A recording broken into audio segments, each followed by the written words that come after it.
Pirellis, Michelins, and getting punked. That's what today's video is all about.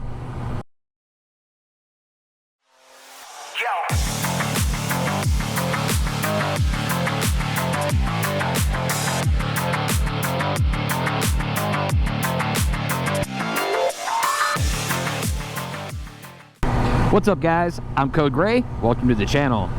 As of yesterday, I am no longer a Pirelli owner because yesterday I got some new shoes. It got me a brand new set of Michelin Power Fives.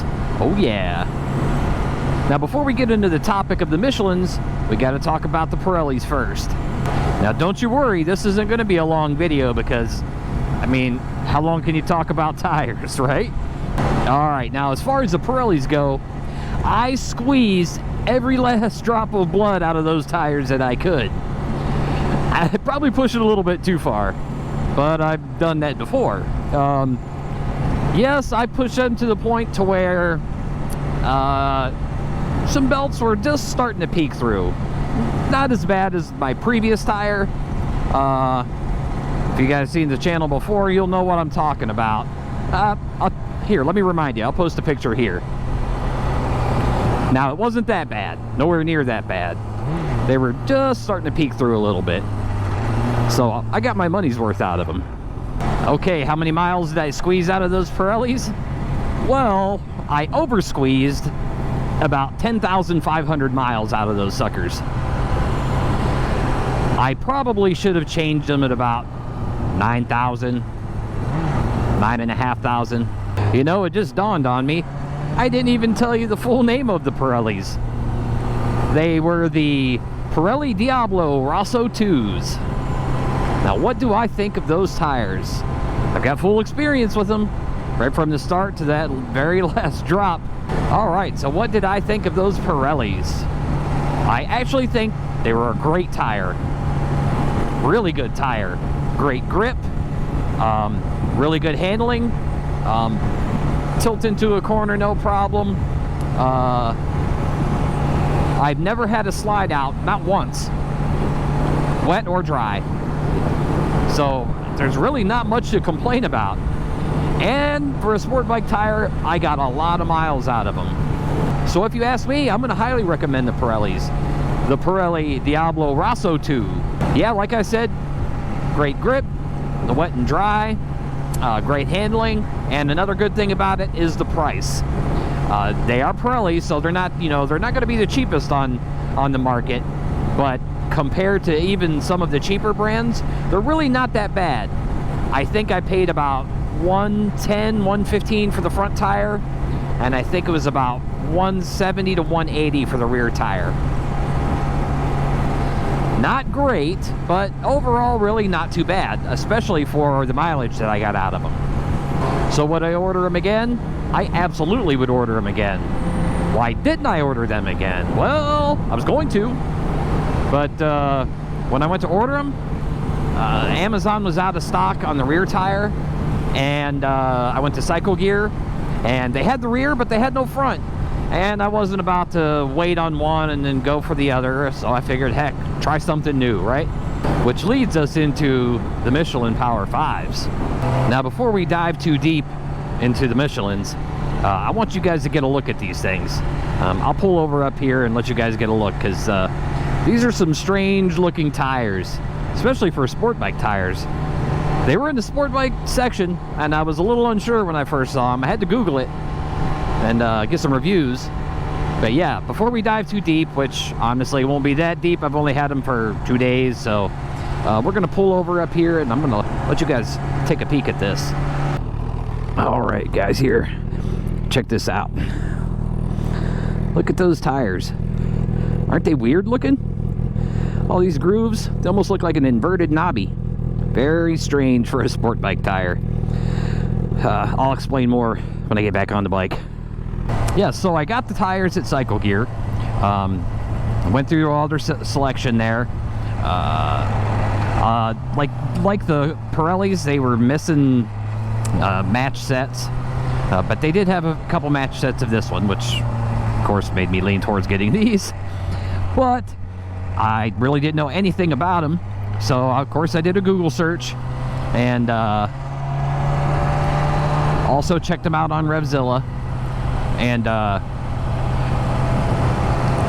according to the description, the compounds are made to have superior grip in the dry, and the grooves are there for superior grip in the rain. That's what the description reads. So of course I'm going to the reviews first. And surprisingly, the reviews were 100% positive. Everybody said that they really liked the tire. Great grip in the wet and dry. Now, as far as the reviews go about duration, how many mileage I'm going to get out of it, that was like 75-25. 75% of the reviews I read basically said, yeah, they got a lot of miles out of it. Some people were claiming 9,000 to 10,000. I'd say about 25% said they were lucky to get 5,000 out of them. Now we got to take into account these are sport bike tires, so how heavily are they being used? You know, is that 25% that's claiming that it doesn't last long? Are they doing a lot of burnouts? Are they, you know, skidding up to stops? You know, heavy use. Who knows? We'll find out. But I will say, so far, for this day and a half of riding on them, I actually really like them. They do have very good grip. So far, nice turn in. You know, everything feels really good. Yeah, they got I think they're a little bit more rounded too than the Pirellis were. So I'm turning into corners a little bit easier. I'm going around, you know, corners a little bit easier. Yeah, so far they seem pretty good.